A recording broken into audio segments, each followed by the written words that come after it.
এই 111 সরকার বাংলাদেশকে বিরাজনীতিকরণের জন্য একটি অসৎ পরিকল্পনা করেছিল, কিন্তু সেই পরিকল্পনা যদিও পরবর্তীতে ব্যর্থ হয়, কিন্তু তার ফলশ্রুতিতে আপনারা জানেন কিছু কুচক্রীদের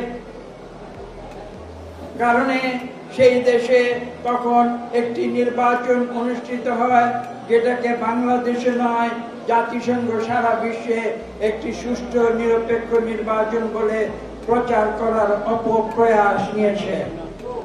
আজকে আমি বলতে বাধ্য হচ্ছি যে সেই 2008 সালের নির্বাচনও কিন্তু সুষ্ঠু নিরপেক্ষ ছিল না, সেটি ছিল পরিকল্পিতভাবে একটি সাজানো নির্বাচন। সেখানে বলা হয়েছিল বাংলাদেশে নাকি কোটি কোটি ভুয়া ভোটার রয়েছে সেই সময়, এবং তার দায় দায়িত্ব বিএনপির উপরে মিথ্যা অপপ্রচার করে চাপিয়ে দেওয়া হয়েছিল। আমি আজকে এই প্রসঙ্গে পুরনো ইতিহাসগুলো উন্মোচন করতে বাধ্য হচ্ছি। আপনাদের স্পষ্ট ভাষায় বলে দেই, এখানে যারা বসবাস করে এই দেশে তারা জানে সেই সময় বাংলাদেশের ভোটার তালিকা কিভাবে প্রস্তুত হতো।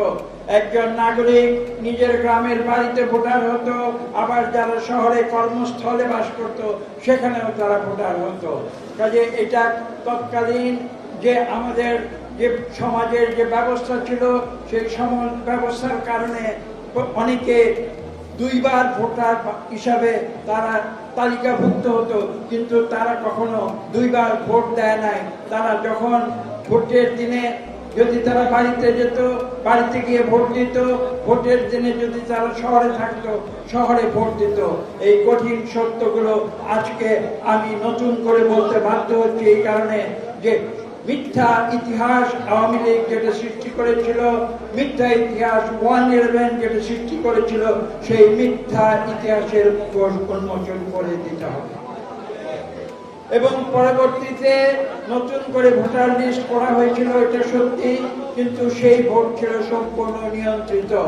ভোটের আগে আপনাদের মনে আছে কিনা জানি না, 2008 সালের ডিসেম্বরে যখন ভোট হয় তার কয়েকদিন আগে এই 300 সিটের কে কোথায় নির্বাচিত হবে তার পূর্ব নকশা কিন্তু নির্বাচনের আগেই নির্ধারণ করা হয়ে গেছে, এবং সেভাবে 111 এর মাধ্যমে একটি সরকারকে তখন পরিকল্পনা